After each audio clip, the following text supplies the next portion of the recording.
उन्होंने कितने बच्चों के कड़े संस्कारों को सहा, परंतु फिर भी उनसे घृणा न करके उनको प्यार दिया। अमीर और गरीब का भेद न करके सबको मिलाया। मुझे कुल या अन्य कुल के सदस्यों को एक साथ एक जैसा जीवन व्यतीत करना सिखाया। जब एक ऐसे अलौकिक परिवार का लघु रूप बन गया, तब एक नई वसुधैव कुटुम्बकम का विस्तृत रूप बनाने की प्रक्रिया शुरू हो गई। ऐसे थे हमारे और सबके प्यारे बाबा, जिन्होंने ऐसा कार्य किया जो आज तक कोई भी न कर सका।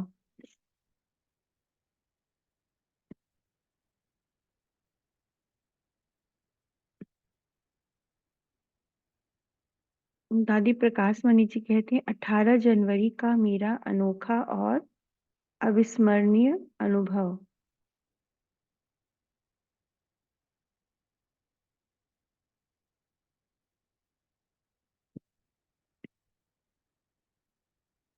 हृदय स्पर्शी एवं अनोखी उस घड़ी के अनुभवों को बाप समान आदरणीय दादी प्रकाश मणि जी इस प्रकार सुनाती है कि मीठे बाबा दादी को सदैव बेहद सेवाओं में कभी कहाँ भेजते ही रहे। अनेक सेंटर खोलने के निमित्त बनाया। कभी दिल्ली तो कभी मुंबई, कभी कोलकाता तो कभी बिहार भेजते थे। विदेश में जापान आदि की भी अचानक यात्रा कराई। सदैव बाबा का यह वरदान था कि बच्ची हर समय एवर रेडी रहना। बाबा का एक इशारा आता था कि तुम्हें यहाँ से वहाँ जाना है। मैं कहती थी जी बाबा। बाबा रोज बेहद सेवा की कुछ न कुछ प्रेरणा भी देते थे और आज्ञा भी करते थे। 18 जनवरी से पहले मैं कामदेवी मुंबई में रहती थी। थोड़े दिन पहले ही मुंबई से बाबा के पास पार्टी लेकर आई थी। बाबा पार्टी लेकर चली गई। फिर और एक छोटी पार्टी लेकर 2 दिन के लिए मधुबन आई। उस समय दीदी इलाहाबाद के कुंभ मेले में गई थी। 14 जनवरी मकर संक्रांति पर वहां मेला लगता है। उस समय विशेष अर्ध कुंभ मेला था। जब मैं यहाँ आई तो बाबा ने कहा, बच्ची अभी आई हो, 2-4 दिन रुक जाना। बाबा कभी भी मुझे दो दो दिन से ज्यादा नहीं रहने देते थे। कभी मैं कहती थी बाबा मैं 4-5 दिन रहूंगी तो बाबा कहते थे क्यों, कोई सेवा नहीं है क्या, क्यों यहाँ रहना है।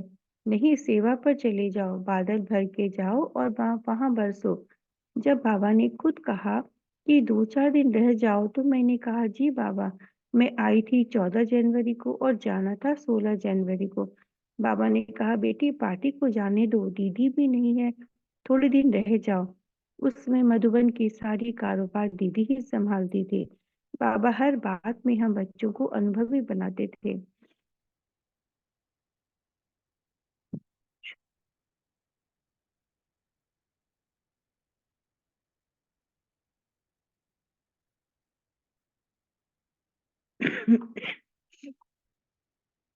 18 जनवरी की सुबह बाबा ने मुरली नहीं चलाई।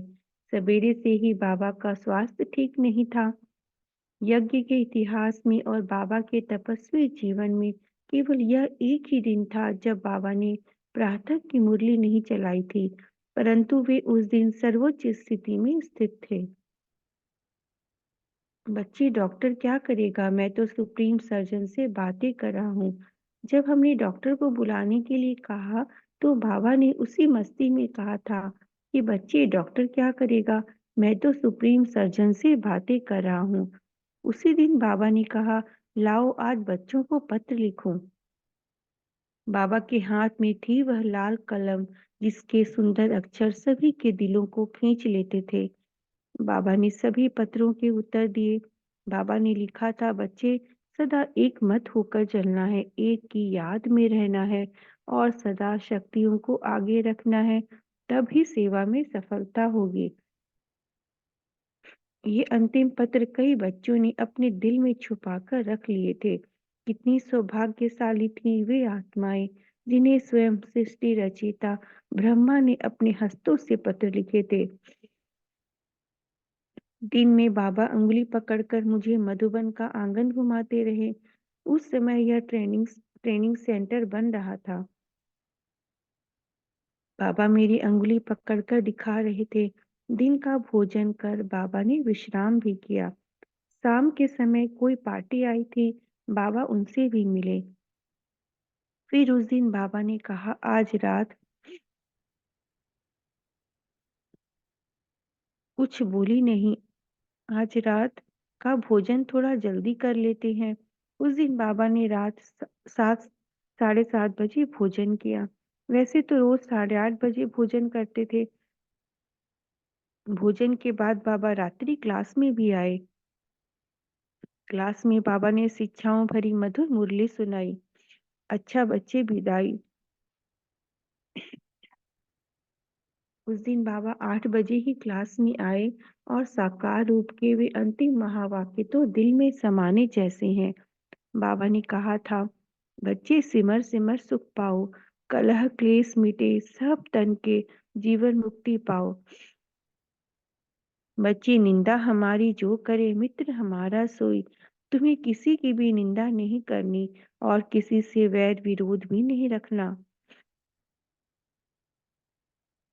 इस प्रकार याद की यात्रा पर बल देते हुए यज्ञ पिता बाबा खड़े होकर गेट की ओर चले और फिर गेट पर रुक गए और बोले, बच्चे निराकारी निर्विकारी निरहंकारी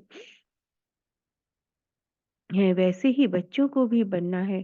फिर उस अंतिम घड़ी के पूर्व बाबा के मुख से ये शब्द निकले, अच्छा बच्चे विदाई। ये शब्द बाबा ने केवल उस रात ही बोले थे, जब बाबा साकार तन से बच्चों से सदा के लिए विदाई लेने जा रहे थे। नहीं तो बाबा सदा बच्चों को गुड नाइट ही कहा करते थे। मेरा टेंशन गया, पर बाबा ऐसा कहकर बहुत साइलेंस में सीधे अपने कमरे में गए।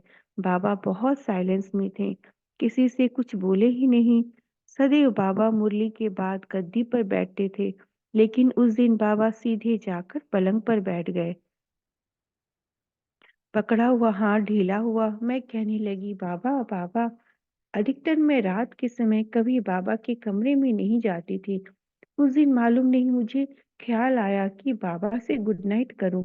अभी जो शशि बहन का नया ऑफिस और मेडिकल विंग का ऑफिस है, वहां उस समय मेरा बेडरूम था। मैं बाबा के कमरे में गई, देखा तो बाबा पलंग पर बैठा है। मुझे देखकर बाबा ने कहा, आओ बेटी आओ। मैं संकोच कर रही थी कि अंदर जाऊं या न जाऊं, क्योंकि बाबा पलंग पर थे तो शायद जल्दी सोना चाहते होंगे। बाबा ने मुझे फिर बुलाया। जब बाबा ने दोबारा बुलाया तो मैंने देखा कि बाबा बहुत साइलेंस में थे, कुछ बोले नहीं। मैं भी बाबा को देखती रही।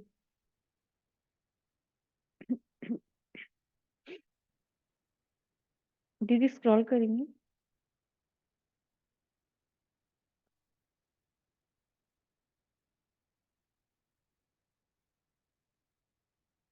कुछ बोली नहीं। ऐसा करते थोड़ी देर बाद बाबा पलंग पर बैठे, फिर टर्न करके पलंग से टांगे नीचे करके सामने बैठे। मैं सामने खड़ी थी। उसी घड़ी बाबा ने मेरा हाथ पकड़ा। बाबा बैठा था, मैं खड़ी थी। हाथ पकड़ते बाबा ने ऐसी अलौकिक दृष्टि दी जिसका मैं वर्णन नहीं कर सकती। बाबा 2-3 सेकंड दृष्टि देता रहा। हाथ मेरा पकड़ा हुआ था। ऐसी दृष्टि देते रहे कि मेरे मन में कोई लाइट और करंट आ रही थी। मैं बाबा को देख रही थी, बाबा मुझे लाइट ही लाइट और एक फरिश्ता दिखाई पड़ रहे थे। उस दृष्टि द्वारा और जो बाबा ने हाथ पकड़ा था, उसमें बाबा ने अपनी सब शक्तियां और उत्तरदायित्व दादी को दे दिया, जिसको अव्यक्त बाबा ने कहा कि सारी पावर्स विल कर दी थी। उसमें मुझे पता नहीं पड़ा। दृष्टि देते देते कुछ घड़ियों में नयन बदलने लगे और मेरा पकड़ा हुआ हाथ हल्का होने लगा। हाथ पकड़ा हुआ था परंतु ढीला हुआ था। एक सेकंड में इतनी साइलेंस हुई कि एकदम डेड साइलेंस हो गई। मैं समझ नहीं पाई कि क्या हो गया। मुझे लग रहा था कि मैं लाइट के साथ वतन में जा रही हूँ। मैं कहने लगी, बाबा, बाबा। बाबा बोल नहीं रहे थे। मुझे समझ में नहीं आ रहा था कि क्या हो गया। बाद में पता पड़ा कि बाबा अव्यक्त हो गए। मुझे ऐसा अनुभव होने लगा था कि ऑलमाइटी बाबा मेरे सामने खड़ा है और साकार बाबा हमसे छिप गया है। हमने बाबा को लिटा दिया। इतने में डॉक्टर आ गया और उसने चेक करके कहा कि बाबा अब नहीं रहे, परंतु मुझे ये आभास नहीं हुआ था कि बाबा चला गया। मैं यही कह रही थी कि बाबा है, सबका प्यारा बाबा है। बाबा सदा साथ रहेगा। बाबा ने मुझ में अथाह शक्ति भर दी थी। मैं सब जगह फ़ोन कर रही थी। मैं कहती थी, ड्रामा की भाभी, ड्रामा याद है, बाबा व्यक्त हो गए। जो भी आना चाहे भले पधारे। कोई भी आंसू न बहाए। बाबा तो अभी भी हमारे साथ है। बच्चे फ़िक्र मत करो। बाबा तुम बच्चों के लिए ही वतन में तैयारी करने गया है। बाबा ने हाथ में हाथ देकर मेरी हिम्मत बढ़ा दी थी। मैं अडोल थी। मुझे यह संकल्प मात्र भी नहीं आ रहा था कि क्या हो गया या अब क्या होगा। ना मेरी दिल ही भरी, ना मेरे नयन भरे थे। मुझे पूर्ण विश्वास था कि हमारी पढ़ाई तो अंत तक चलती रहेगी। इसके बाद 21 जनवरी का वह दिन आया जब हमने प्यारे बाबा के उस पार्थिव शरीर का अंतिम संस्कार किया, जिसने अलौकिक बाप से भी अधिक हमारी पालना की।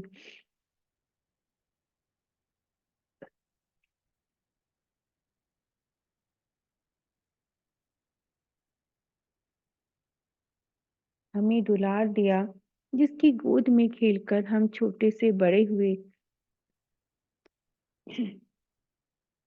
जिसके द्वारा हमें भगवान मिला, वरदान मिले और जिसने हमें अनेक विशेषताएं भरी। शाम के समय अव्यक्त बाबा का प्रथम बार संदेशी के तन में आना हुआ। बाबा ने दीदी दादी को यज्ञ की पूर्ण रूपेण जिम्मेवारी दी। बाबा ने हम दोनों के सिर पर कलश रखा। अव्यक्त बाबा ने संदेश दिया था, बच्चे फिक्र मत करो। बाबा तुम बच्चों के लिए ही वतन में तैयारी करने गया है। मेरा प्यारा बच्चा मेरे पास है। बाबा ने स्वयं को गुप्त कर शक्तियों को प्रत्यक्ष करने के लिए ये पाठ बजाया है। ये बोल मेरे कानों में आज भी गूंजते रहते हैं। इस प्रकार यज्ञ रूपी जहाज में अनेक वत्सों को बिठाकर 33 वर्षों से जहाज को अनेक तूफानों और विघ्नों के बीच सुरक्षित रखकर जो नाविक असीम साहस के साथ अडोलता पूर्वक चला आ रहा था, अब वह हमारे हाथों में जहाज की बागडोर देकर हमारा पूर्ण सहयोगी बनने के लिए उड़कर वतन में जा बैठा।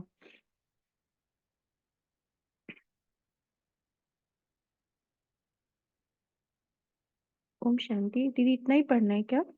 जी जी। जी, ओम शांति। थैंक यू बाबा। ओम शांति।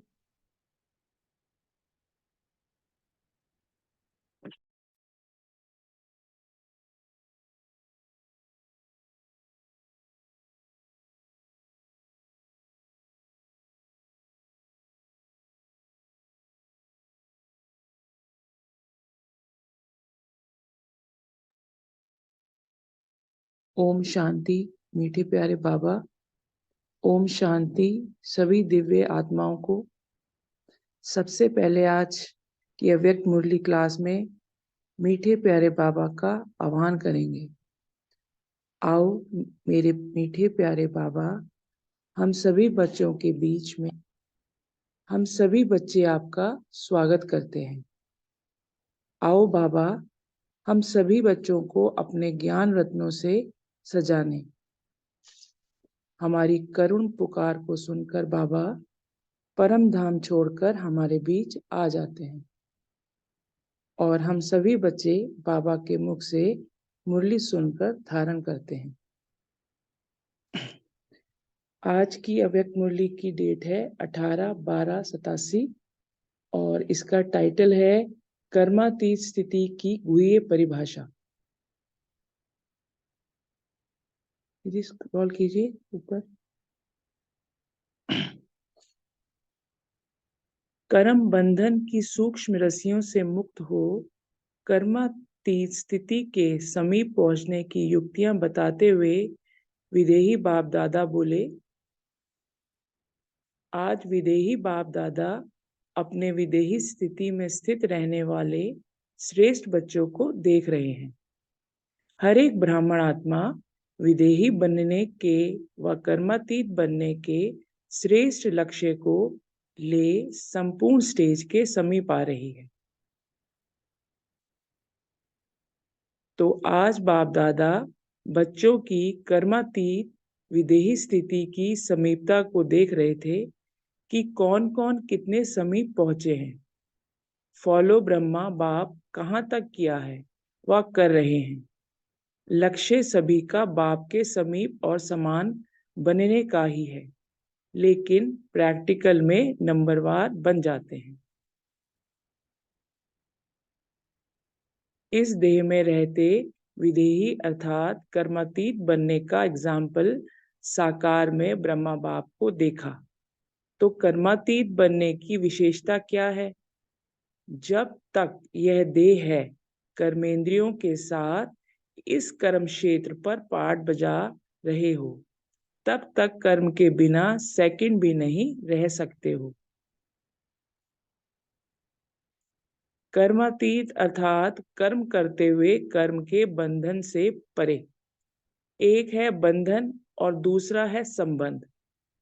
कर्मेंद्रियों द्वारा कर्म के संबंध में आना अलग चीज है, कर्म के बंधन में बांधना वह अलग चीज है। कर्म बंधन कर्म के हद के फल के वशीभूत बना देता है। वशीभूत शब्द ही सिद्ध करता है जो किसी के वश में आ जाता है। वश में आने वाले भूत के सामने के समान भटकने वाले बन जाते हैं। जैसे अशुद्ध आत्मा भूत बन जब प्रवेश होती है तो मनुष्य आत्मा की क्या हालत होती है? परवश हो भटकते रहते हैं। ऐसे कर्म के वशीभूत अर्थात कर्म के विनाशी फल की इच्छा के वशीभूत हैं, तो कर्म भी बंधन में बांध बुद्धि द्वारा भटकाता रहता है। इसको कहा जाता है कर्म बंधन, जो स्वयं को भी परेशान करता है और दूसरों को भी परेशान करता है। नीतू बहन एक्सप्लेन करेंगे? ओम शांति नीतू बहन। ओम शांति। सभी दिव्य आत्माओं को ओम शांति। देखिए आज कौन किसको देख रहे हैं। आज विदेही बाप दादा विदेही स्थिति में स्थित रहने वाले बच्चों को देख रहे हैं। तो यहाँ विदेही शब्द आया है ना। बाबा ने हमको एक लक्ष्य भी दिया है, कैसे बनना है हमको?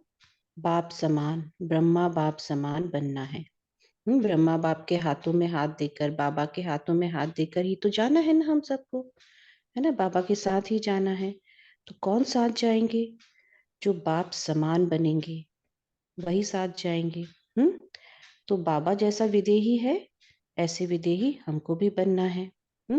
विदेही विदेही मतलब क्या हुआ? विदेही यानी देह में रहकर देह के बंधन से न्यारे। यह होती है विदेही स्थिति कि कर्म कर रहे हैं इस देह से, लेकिन देह के बंधनों से न्यारे हैं। कर्म तो करना ही है ना। आत्मा ने ये शरीर 5 तत्वों का जो धारण किया है, वो क्यों किया है? कि इस सृष्टि रूपी रंगमंच पर हम सबको पाठ बजाना है, कर्म करना है। तो कर्म करने के लिए आत्मा को शरीर का आधार लेना पड़ता है।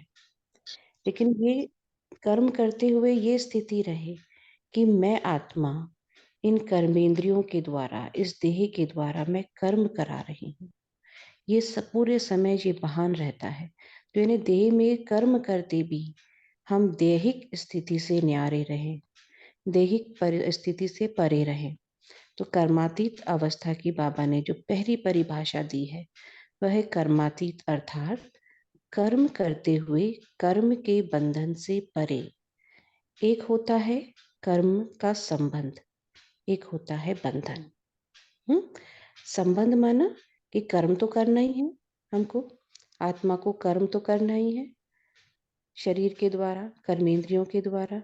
तो कर्म के संबंध में तो आते ही हैं जब तक आत्मा इस शरीर में है, कर्म तो करते ही रहेंगे, लेकिन कर्म के बंधन में नहीं बंधना है। कर्म के बंधन यानी वो कर्म बंधन बन जाता है। कर्म का बंधन यानी कर्म के हद के फल के वशीभूत बन जाना। अब कर्म के फल के वशीभूत कैसे बन जाते हैं? जैसे मान लीजिए हम सेवा कर रहे हैं वाणी द्वारा, वाणी द्वारा सेवा हो रही है, किसी को ज्ञान दे रहे हैं, तो ये तो हुआ कर्म के संबंध में आना, कि अपनी स्थिति को हमने कर्मेंद्रियों के आकर्षण से परे होकर आत्मा स्थिति में रहकर हम कर्म कर रहे हैं। फिर दूसरा हो जाता है कर्म के हद के फल के वशीभूत बना देना। अब कर्म करने के बाद फिर ये सोचना कि कैसे किया मैंने, अच्छा किया बुरा किया, क्या होगा।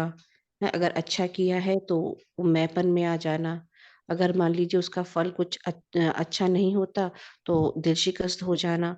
ये हो जाता है कर्म के हद के फल के वशीभूत हो जाना।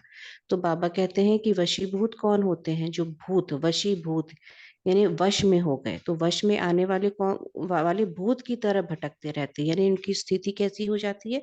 भटकने वाली हो जाती है ना।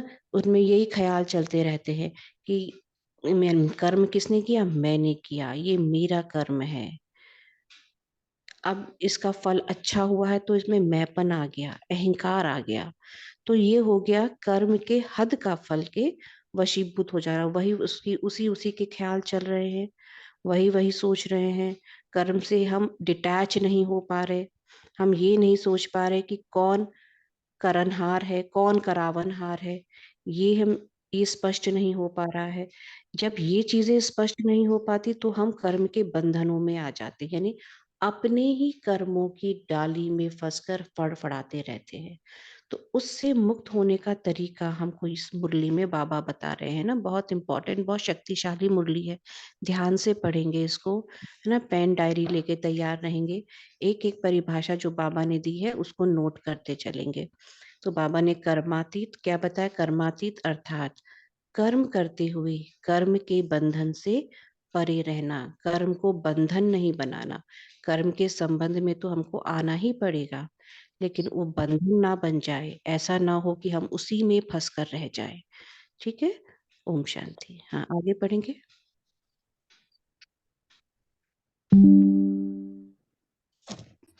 लेकिन मालिक बन, अथॉरिटी बन, कर्मेंद्रियों के संबंध में आए, विनाशी कामना से न्यारा हो, कर्मेंद्रियों द्वारा कर्म कराएं। आत्मा मालिक को कर्म अपने अधीन ना करे, लेकिन अधिकारी बन कर्म कराता रहे। कर्मेंद्रियों कर्मेंद्रियां अपने आकर्षण में आकृष्टित करती हैं, अर्थात कर्म के वशीभूत बनते हैं, अधीन होते हैं, बंधन में बंधते हैं। कर्मातीत अर्थात इससे अतीत अर्थात न्यारा। आंख का काम है देखना, लेकिन देखने का कर्म कराने वाला कौन है? आंख कर्म करने वाली है और आत्मा कर्म कराने वाली है। तो कराने वाली आत्मा करने वाली कर्मेंद्रियों के वश में हो जाए, इसको कहते हैं कर्म बंधन। कराने वाले बन कर्म कराओ, इसको कहेंगे कर्म के संबंध में आना। कर्मातीत आत्मा संबंध में आती है, लेकिन बंधन में नहीं रहती। कभी कभी कहते हो ना कि बोलने बोलने नहीं चाहते थे लेकिन बोल लिया, करना नहीं चाहते थे लेकिन कर लिया। इसको कहा जाता है कर्म के बंधन में वशीभूत आत्मा। ऐसी आत्मा कर्मातीत स्थिति के नजदीक कहेंगे या दूर कहेंगे? कर्मातीत अर्थात, हाँ जी, ओम हाँ शांति।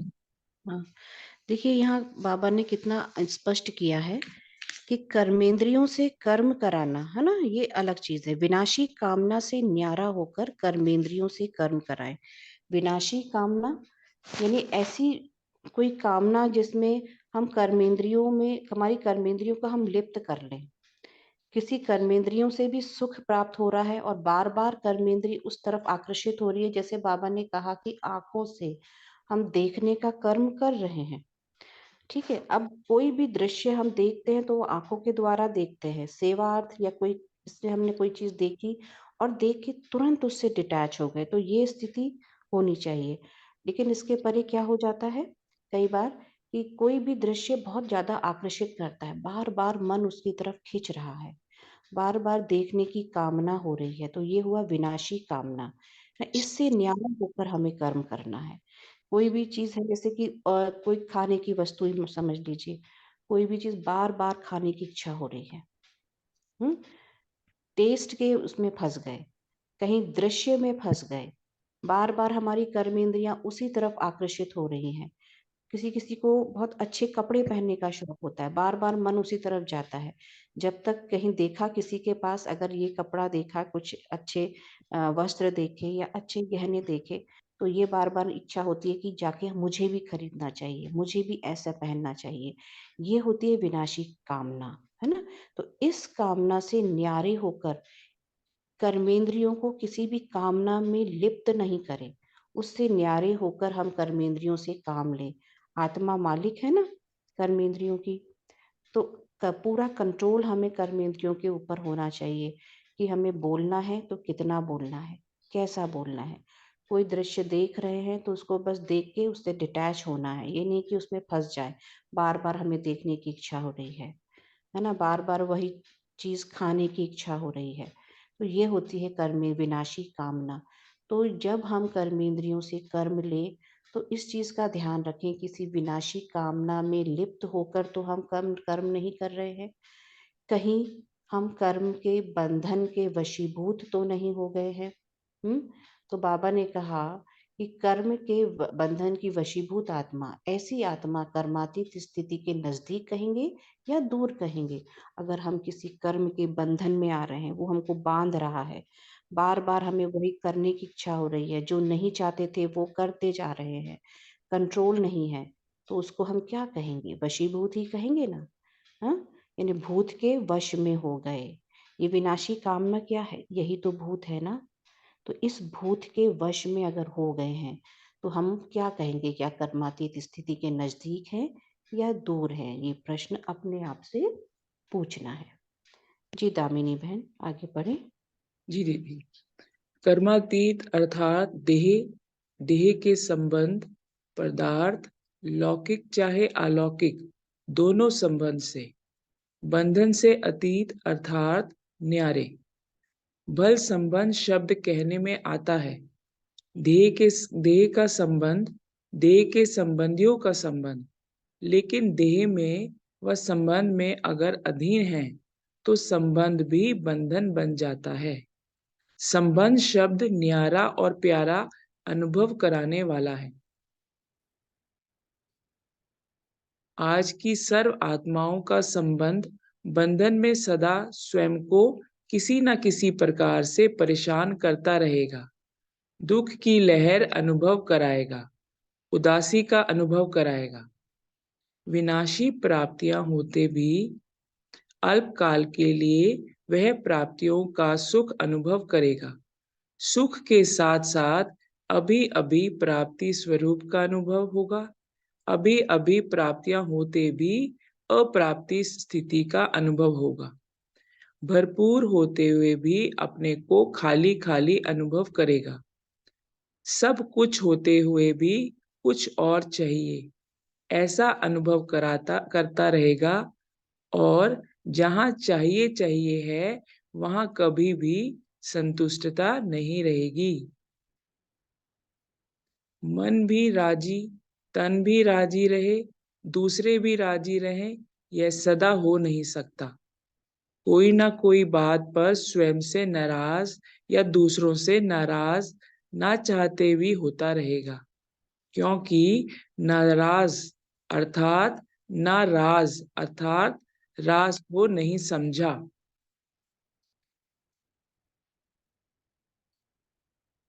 अधिकारी बन कर्मेंद्रियों से कर्म कराने का राज नहीं समझा तो नाराज ही होगा ना। कर्मातीत कभी नाराज नहीं होगा, क्योंकि वह कर्म संबंध और कर्म बंधन के राज को जानता है। जी ओम शांति। हाँ जी। हाँ, इस लाइन को नोट कर देंगे। कर्मातीत कभी नाराज नहीं होता, क्योंकि वह कर्म संबंध और कर्म बंधन के राज को जानता है ना। बहुत बाबा के शक्तिशाली और बहुत गहरे महावाक्य है। अभी तक जैसे बाबा ने 3 परिभाषाएं बताई हैं इस मुरली में, जहां तक हमने पढ़ा है 3 परिभाषाएं बताई हैं कर्मातीत अवस्था की। रिपीट करेंगे कोई? कौन कौन सी हैं वो? कितनी परिभाषाएं बता दी बाबा ने अभी तक? हैंड रेज कीजिए। मुरली ध्यान से सुन रहे हैं ना?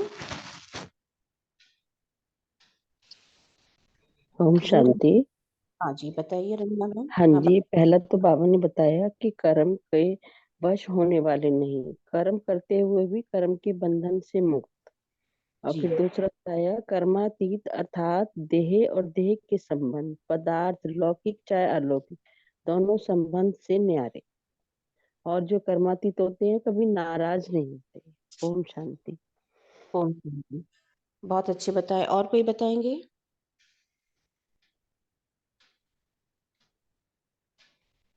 और बाबा ने बहुत शक्तिशाली मुरली है, हर महावाक्य बहुत शक्तिशाली है। ध्यान से सुनेंगे, ध्यान से पढ़ेंगे। ओम पहली, शांति जी। हाँ जी बोलिए। कर्मातीत बाबा ने बताया कर्मातीत आत्मा संबंध में आती है लेकिन बंधन में नहीं आती है। ये बाबा जी ने। हाँ जी, हाँ जी, बिल्कुल सही। और ओम शांति। धर्मेंद्र, हाँ जी बोलिए। हाँ, बाबा ने बोला है कि कर्मातीत अर्थात कर्म करते हुए कर्म के बंधन से परे। जी बाबा ने बोला कर्मातीत अर्थात कर्म के वश होने वाला नहीं, लेकिन मालिक बन अथॉरिटी बन कर्म के संबंध में आए और विनाशी कामना से न्यारा हो कर्मेंद्रियों द्वारा कर्म कराए। हाँ जी, बिल्कुल सही। कर्मेंद्रियों के वश में नहीं हो, ऐसा नहीं हो कि बोलना नहीं चाहते थे बोल दिया, करना नहीं चाहते थे कर लिया। जी जी हाँ जी। तो यहाँ बाबा कह रहे हैं कर्मातीत अर्थात देह के संबंध, पदार्थ, चाहे वो लौकिक हो चाहे अलौकिक हो, है ना। देह के बंधन और देह के संबंध से भी न्यारे। अब देह और देह के संबंध भी कई बार खींचते हैं। देह तो खींचती ही है, देह के संबंध भी खींचते हैं। इसको कहा जाता है मोह। ये मोह भी तो एक विकार है ना, काम क्रोध लोभ मोह अहंकार, ये भी एक विकार है। तो देह के संबंध में जब हम आकर्षित हो जाते हैं, तो वो तो जैसे एक मृग तृष्णा जैसा है कि उससे भरपूर होते हुए भी कभी प्राप्ति हो रही है, कभी नहीं हो रही है ना। देखिए, देह के संबंधी तो कभी एक जैसे होते नहीं, देहधारी हैं। आज जो व्यक्ति से आपको सुख प्राप्त हो रहा है, जिस आत्मा से सुख प्राप्त हो रहा है, हो सकता है कल को उससे दुख प्राप्त हो। तो ये तो ऐसे हो जाएगा ना कि भरपूर होते हुए भी खाली खाली अनुभव कर रहे हैं। देह के सब संबंध है, लेकिन इसके बाद भी हमको अनुभव कैसा हो रहा है, जैसे कुछ भी नहीं है, कुछ और चाहिए, कुछ और चाहिए। यानी ये चाहिए चाहिए की जो कामना है, ये कभी खत्म ही नहीं होगी। यानी संतुष्टता नहीं होगी, तृप्त नहीं हो पाएंगे। जो भी दैहिक सुख मिलेगा या किसी देहधारी से जो सुख मिल रहा है, स्नेह मिल रहा है, आज मिलेगा कल नहीं मिलेगा, एक जैसा नहीं होगा। तो ये चाहिए चाहिए कि जो रट है वो लगी रहेगी, कभी भी संतुष्ट नहीं हो पाएंगे, कभी तृप्त नहीं हो पाएंगे। इसके लिए हमको बाबा कहते हैं कि बच्चे, सर्व संबंधों का अगर सुख लेना है तो एक बाबा से ही लो, क्योंकि वही एक ऐसा संबंधी है जो स्नेह का सागर है, जो कभी बदलता नहीं है। अगर वो आज सुख दे रहा है तो गारंटी है कि वो कल भी देगा ही देगा, क्योंकि वो तो सागर है ना। बाकी आत्माओं तो सागर नहीं कहेंगे, वो तो आज ऐसे आज सुख दे रही है, कल ना भी दे। हाँ? और आज दुख की, कभी दुख की लहर अनुभव होगी, ऐसे कभी उदासी का अनुभव होगा, है ना। तो इससे स्थिति एक जैसी नहीं रहेगी अगर हम देह के संबंधियों में फंसे हैं तो। लेकिन इसलिए हमें क्या करना है, सर्व सुख की जो हमको रस लेना है, वो किससे लेना है? एक परमात्मा से, एक बाबा से ही लेना है। बाबा ने कहा ऐसे में क्या होता है, संतुष्टता नहीं रहती है। फिर मन भी राजी और तन भी राजी और दूसरे भी राजी, ये हमेशा नहीं हो सकता, सदैव नहीं हो सकता, क्योंकि देहधारी है ना, तो कभी नाराज हो जाएंगे, कभी मूड ऑफ हो जाएगा, कभी आपस में एक दूसरे से संस्कार टकराएंगे। तो ये सब होता है, और ये कब होता है, जब हम राज को नहीं जानते और अधिकारी बन कर्मेंद्रियों को कर्म नहीं कराना जानते। ये नहीं आता है, कर्म कराना नहीं आएगा, कैसे कर्मेंद्रियों से कर्म कराना है, कर्म कर्म के संबंध में आना है, उसको बंधन नहीं बनने देना है। अगर ये सब नहीं होगा, ये सब हम नहीं सीखेंगे, तो बार बार हमारी स्थिति ऊपर नीचे रहेगी और नाराज रहेंगे। नाराज अथवा अर्थात जो राज को नहीं जानते। हम्म। अच्छे बाबा ये भी कह रहे, देखिए लौकिक चाहे अलौकिक, अब कई बार क्या होता है कि लौकिक संबंधों से परे तो हो गए, लेकिन अलौकिक संबंधों में फंस गए। सेंटर पे आने वाले भाई बहनों के स्नेह के संबंध में फंस गए। हम्म। तो वहां पर भी फिर यही स्थिति होती है कि ज्ञान योग तो एक तरफ रह गया, हाँ, अब अलौकिक संबंध ही निभाए जा रहे हैं। हाँ, तो ये स्थिति भी नहीं होना चाहिए। तो संबंधों से भी परे रहना है, देह के संबंध, देह के पदार्थ, इन सब के आकर्षण से भी जो मुक्त है वही कर्मातीत है। जी, ओम शांति। जी दीदी, बहुत सुंदर एक्सप्लेन किया दीदी आपने। कर्म करो लेकिन विषीभूत होकर नहीं, अधिकारी मालिक होकर करो। कर्मातीत अर्थात अपने पिछले कर्मों के हिसाब किताब के बंधन से भी मुक्त।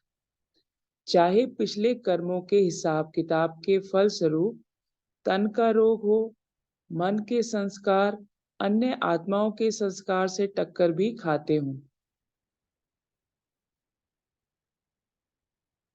लेकिन कर्मातीत कर्म भोग के वश में न होकर मालिक बन चुकतू कराएंगे।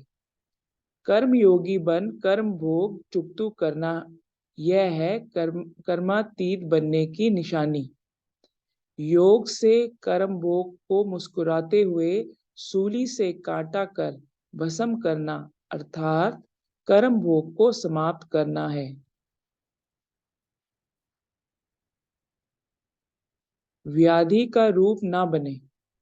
जो व्याधि का रूप बन जाता है वह स्वयं सदा व्याधि का ही वर्णन करता रहेगा। मन में भी वर्णन करेगा तो मुख से भी वर्णन करेगा। दूसरी बात, व्याधि का रूप होने के कारण स्वयं भी परेशान होगा और दूसरों को भी परेशान करेगा। वह चिल्लाएगा और कर्मातीत चला लेगा। कोई को थोड़ा सा दर्द होता है तो भी चिल्लाते बहुत है, और कोई को ज्यादा दर्द होते भी चलाते हैं। कर्मातीत स्थिति वाला देह के मालिक होने के कारण कर्म भोग होते हुए भी न्यारा बनने का अभ्यासी है। बीच बीच में अशरीरी स्थिति का अनुभव बीमारी से परे कर देता है। जैसे साइंस के साधन द्वारा बेहोश कर देते हैं तो दर्द होते हुए भी भूल जाते हैं, दर्द फील नहीं करते हैं, क्योंकि दवाई का नशा होता है। तो कर्मातीत अवस्था वाले अशरीरी बनने के अभ्यासी होने के कारण बीच बीच में यह रूहानी इंजेक्शन लग जाता है। इस कारण सूली से कांटा अनुभव होता है। और बात, फॉलो फादर होने के कारण विशेष आज्ञाकारी बनने का प्रत्यक्ष फल बाप से विशेष दिल की दुआएं प्राप्त होती हैं। एक अपना अशरीरी बनने का अभ्यास, दूसरा आज्ञाकारी बनने का प्रत्यक्ष फल बाप की दुआएं। वह बीमारी अर्थात कर्म भोग को सूली से कांटा बना देती है। कर्मातीत श्रेष्ठ आत्मा कर्म भोग को कर्म भोग की स्थिति में परिवर्तित।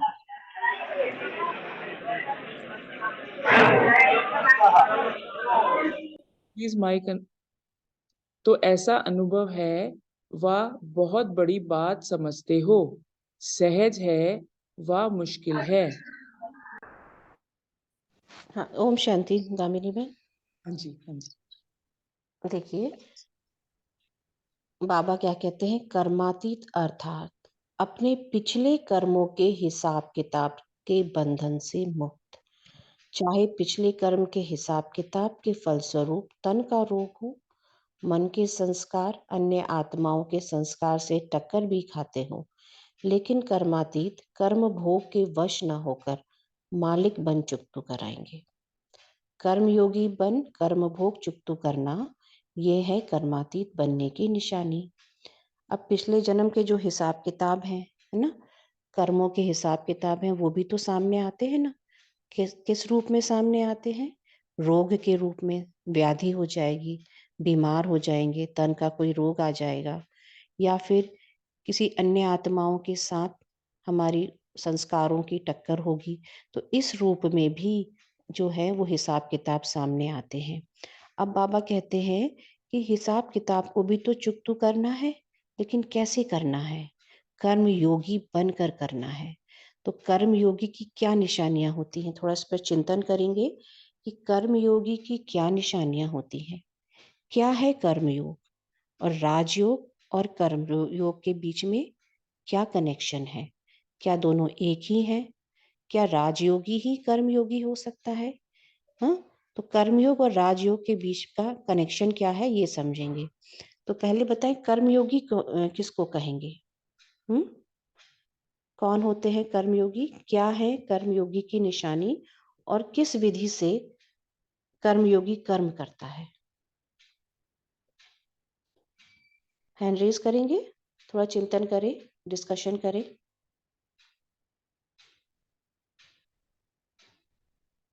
कर्मयोगी की निशानी क्या है और वह किस विधि से कर्म करेगा? जी राजेश भाई जी। ओम शांति दीदी। ओम ओम शांति दीदी। हाँ, करेंगे पहले, बोलने से पहले हैंड रेज कीजिए। जी जी। ओम हाँ शांति। जी जी, हाँ, बोलिए। कर्म करते हुए कर्म के प्रभाव में ना आए।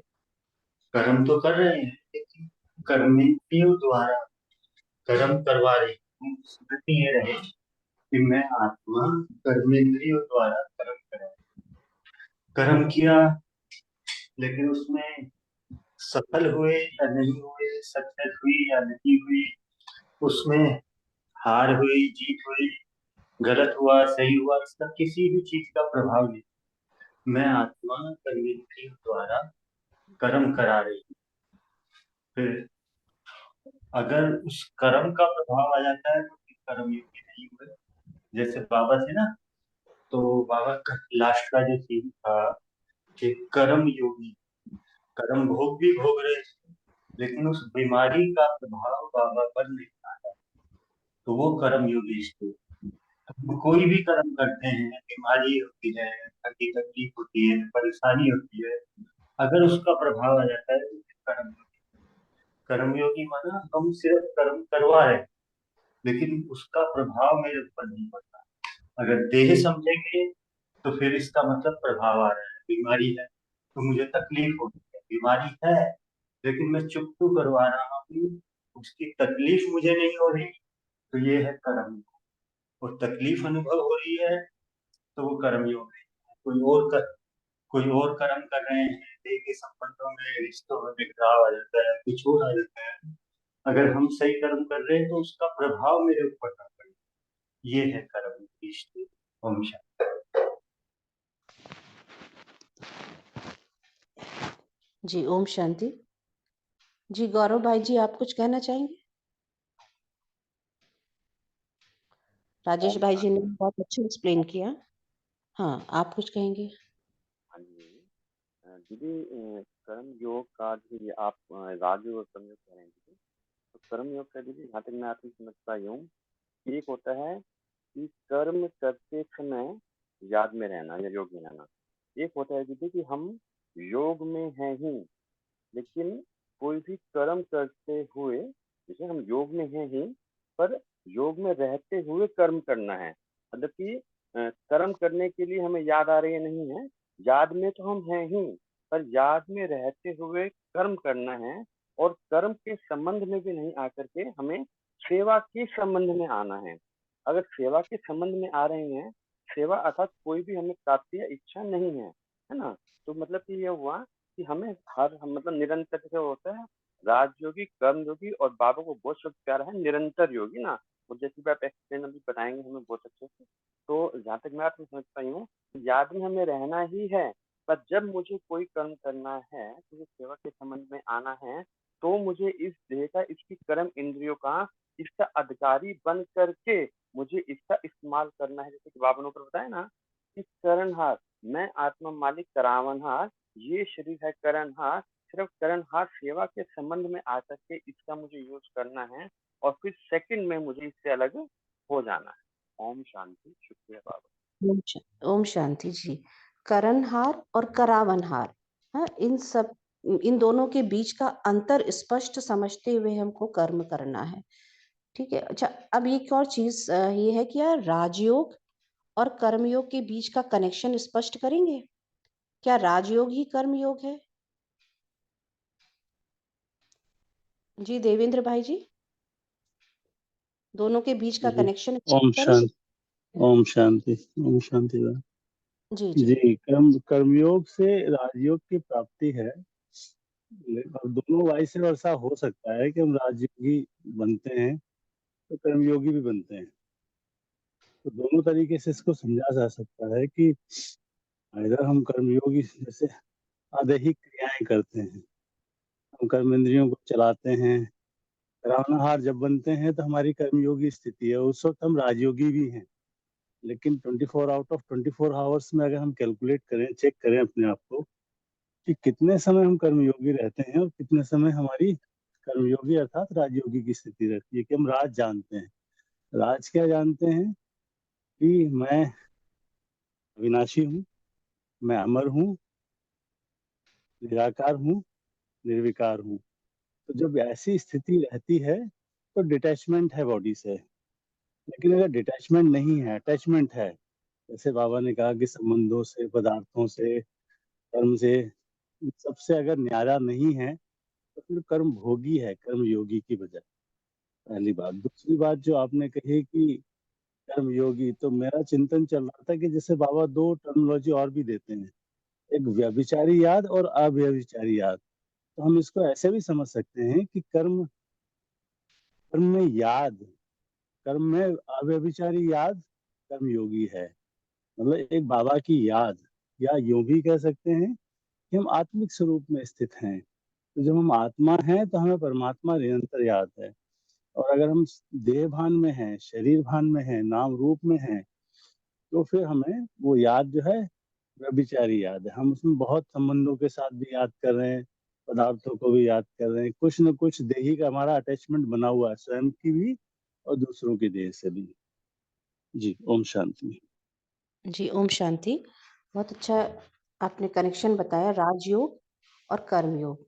राजयोग यानी जिसने राजयोग को समझा है, मुझे लगता है वही कर्मयोगी बन सकता है, क्योंकि राजयोग के द्वारा ही हमको आत्मा आत्मिक स्थिति में टिकना सिखाया जाता है कि क्या परमात्मा है, क्या आत्मा है, ये हमको राजयोग के द्वारा ही समझ आता है।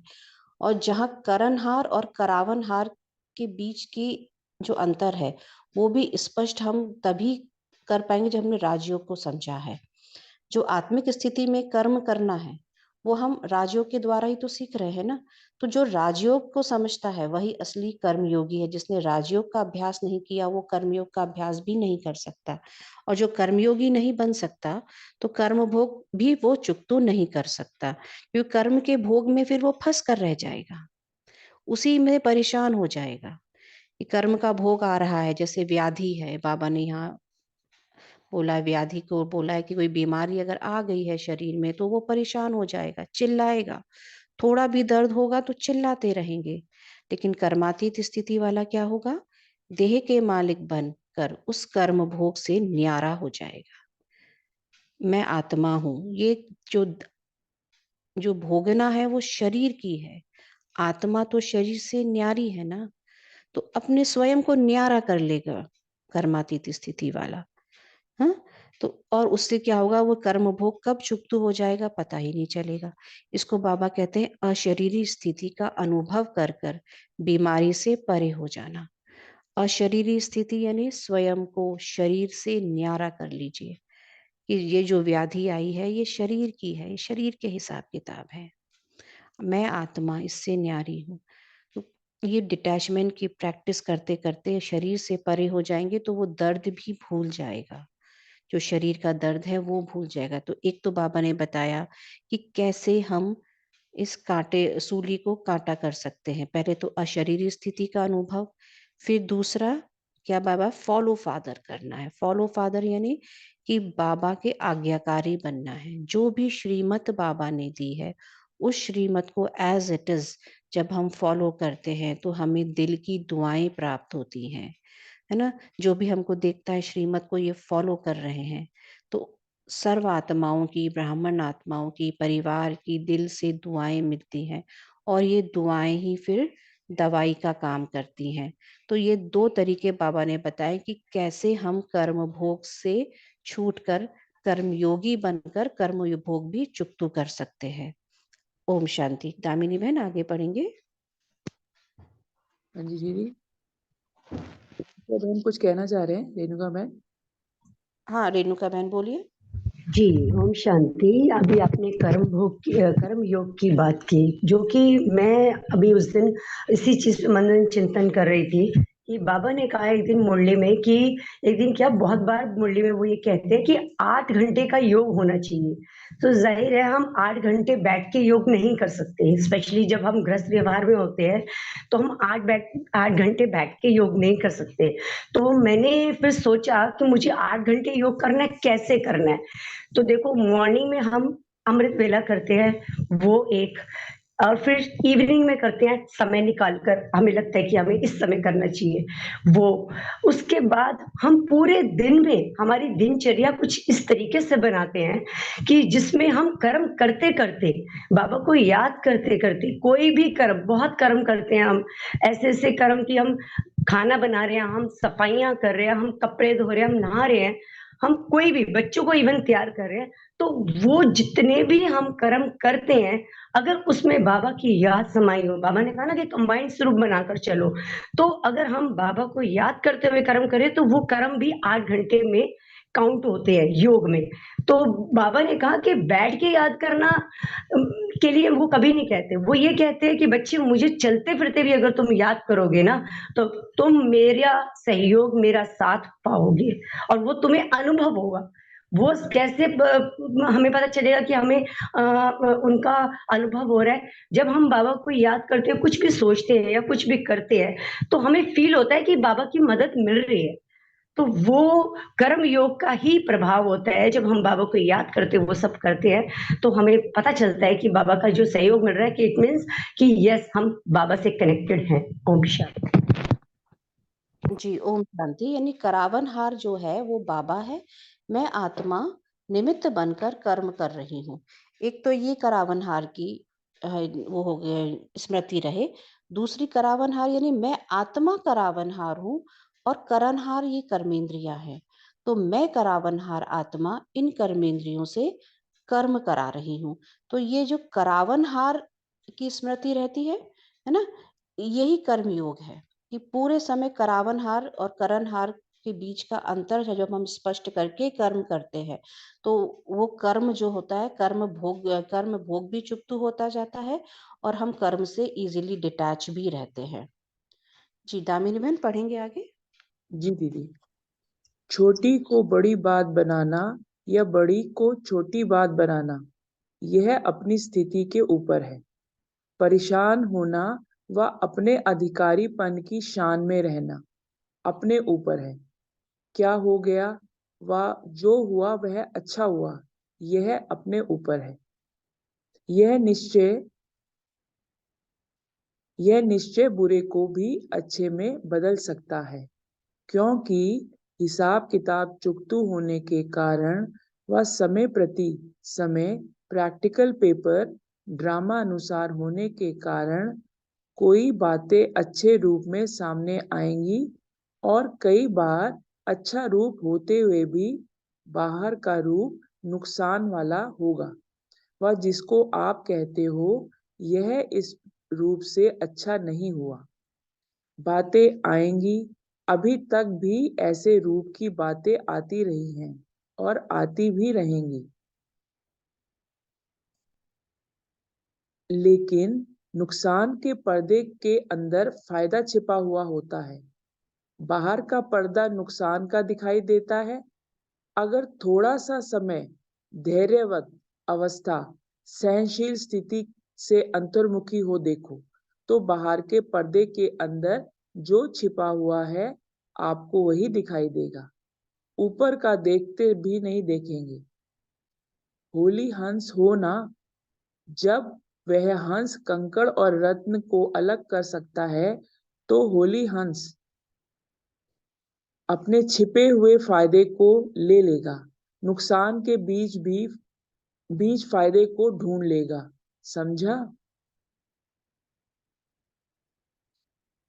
जल्दी घबरा जाते हैं ना, इससे क्या होता है? जो अच्छा सोचा जाता वह भी घबराने के कारण बदल जाता है। तो घबराओ नहीं, कर्म को देख कर्म के बंधन में नहीं फंसो।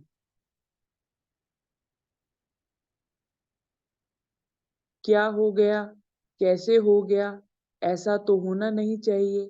मेरे से ही क्यों होता है? मेरा ही भाग्य शायद ऐसा है। यह रस्सियां बांधते जाते हो, यह संकल्प की रस्सियां हैं, इसलिए कर्म के बंधन में आ जाते हो। व्यर्थ संकल्प ही कर्म बंधन की सूक्ष्म रस्सियां हैं। कर्मातीत आत्मा कहेगी जो होता है वह अच्छा है, मैं भी अच्छा, बाप भी अच्छा, ड्रामा भी अच्छा। यह बंधन को काटने की कैंची का काम करती है। बंधन कट गए तो कर्मातीत हो गए ना। कल्याणकारी बाप के बच्चे होने के कारण संगम योग का हर सेकंड कल्याणकारी है। हर सेकंड का आपका धंधा ही कल्याण करना है, सेवा ही कल्याण करना है। ब्राह्मणों का ऑक्यूपेशन ही है विश्व परिवर्तक, विश्व कल्याणी। ऐसे निश्चय बुद्धि आत्मा के लिए हर घड़ी निश्चिंत कल्याणकारी है। समझा? जी अभी ओम तो शांति। हाँ जी। हाँ हाँ, हाँ, ये देखिए बाबा ने ड्रामा का ज्ञान यहाँ पर स्पष्ट किया है कि कर्मयोगी जो आत्मा होगी वो छोटी छोटी स्थिति में परिस्थिति में परेशान नहीं होगी। कई बार क्या होता है छोटी सी बात को भी कई लोग बड़ा बना देते हैं कि क्या हो गया, अरे ऐसा तो नहीं होना चाहिए था, ये तो गड़बड़ हो गई, ऐसा तो नहीं होना चाहिए। ये चिंतन फिर चलता है। तो बाबा ने कहा कि देव ऐसा चिंतन भी वही करते हैं जिसने ड्रामा के राज को नहीं समझा। ड्रामा तो कल्याणकारी है ना, बाबा ने हमको संगम युग पे लाकर खड़ा किया है। ये संगम युग तो हमारे लिए कल्याणकारी है। तो हम आत्माओं का अकल्याण तो हो ही भी नहीं सकता, कोई कर ही नहीं सकता, क्योंकि स्वयं परमात्मा हमारे साथ है। कई बार कुछ ऐसी परिस्थिति आती है जो ऐसा दिखाई पड़ता है बाहर से कि अरे ये तो ठीक नहीं हुआ, लेकिन लॉन्ग टर्म में अगर उसको देखें तो पता चलता है कि नहीं, ये इससे अच्छा तो कुछ हो ही नहीं सकता था। ये आई तो बुराई के रूप में है, लेकिन इसमें में भी इस नुकसान के पर्दे में भी अंदर फायदा ही छुपा हुआ है। ये हमको कब पता चलता है? जब वो परिस्थिति निकल जाती है, हाय तौबा मच जाती है, उसके बाद बहुत देर बाद वो रियलाइज होता है नहीं नहीं, अरे इससे तो फायदा हो गया हमारा, ये तो अच्छे के लिए हुआ था। हाँ, तो बाबा ने कहा कि बच्चे क्या बनना है हमको? होली हंस बनना है। होली हंस क्या करता है? कंकड़ और रतन को परख लेता है। तो ये परखने की शक्ति हमारे अंदर बहुत स्ट्रांग होनी चाहिए। कैसे कि हम नुकसान में भी फायदा ढूंढ लें कि जो है सो कल्याणकारी है, जो हो रहा है वो मेरे अच्छे के लिए ही हो रहा है। What ever happens happens for the good. जो होता है अच्छे के लिए ही होता है। हाँ, अब कोई भी कभी कोई परिस्थिति आ जाती है तो उसमें घबरा जाते हैं। बाबा ने कहा कि घबरा कर फिर लगातार संकल्प चलते रहते हैं। फिर हम क्या करते हैं, बाबा कहते हैं उसको कि संकल्प की रस्सियों में स्वयं को बांध रहे हैं। और वो संकल्प भी कैसे होते हैं, व्यर्थ संकल्प या नेगेटिव संकल्प ही होते हैं कि ये तो अच्छा नहीं हुआ, ये मेरे साथ ही क्यों होता है, मेरा ही क्या भाग्य खराब है। तो ये होती हैं संकल्प की रस्सियां। इन रस्सियों के बंधन में जो आ जाते हैं तो कर्म बंधन युक्त बन जाते हैं। तो इन रस्सियों से भी मुक्त होना है। कैसे मुक्त होंगे, क्या विधि है कि जैसे ही कोई स्थिति आती है तो क्या सोचेंगे, हाँ, कि मैं आत्मा शक्तिशाली आत्मा हूँ, मास्टर सर्वशक्तिवान हूँ। ये स्वमान लेकर इस स्वमान की कैंची से और पॉजिटिव संकल्पों की कैंची से हम इस बंधन को काट सकते हैं कि हर नेगेटिव संकल्प को पॉजिटिव में चेंज करते जाएं कि इसमें कुछ ना कुछ मेरी भलाई छुपी है ना। उस भलाई को भी मुझे परखना है ना। तो कर्मातीत आत्मा क्या कहती है कि जो होता है वह अच्छा है, मैं भी अच्छा, बाप भी अच्छा और ड्रामा भी अच्छा। हाँ, इसको रिपीट करेंगे, चैट बॉक्स में बार बार लिखेंगे और दिन भर में आज इसको रिपीट करेंगे कि जो होता है, जो कुछ भी मेरे साथ हो रहा है उसमें मेरी भलाई छुपी हुई है। जो होता है वह भी अच्छा, यानी तूफान भी है तो वो तोहफा का रूप में आया है। उस तूफान में भी छुपे हुए तोहफे को हमें देखना है। जो होता है वह अच्छा है, मैं भी अच्छा हूँ, बाबा भी अच्छा है और मेरा ड्रामा भी बहुत अच्छा है और मैं पद्मा पदम भाग्यशाली हूँ, मेरा भाग्य भी बहुत अच्छा है। दिन भर में आज हमको यही रिपीट करना है, बार बार बार बार। इसको लिखना भी है, मन में भी रिपीट करना है। सिर्फ रिपीट ही नहीं करना बल्कि महसूस भी करना है। तो इससे हम ये क्या बाबा कहते हैं, ये कर्म के बंधन को काटने की कैंची है, यही संकल्प है। तो उन संकल्पों को चाहे आप, संकल्प ही है ना, है तो संकल्प ही हमारी रचना है, हम उनको जैसे चाहे रच सकते हैं, है ना। तो नेगेटिव रूप में रचने के बजाय हम उनको पॉजिटिव भी बना सकते हैं। उन संकल्पों की हम रस्सियां भी बना सकते हैं, उन संकल्पों का हम उन रस्सियों को काटने की कैंची भी बना सकते हैं। हाँ, तो ये हमारे ऊपर है। जो शक्तिशाली आत्मा है, जो ज्ञान युक्त आत्मा है, वो कभी अपने ही संकल्पों के जाल में नहीं फंसती।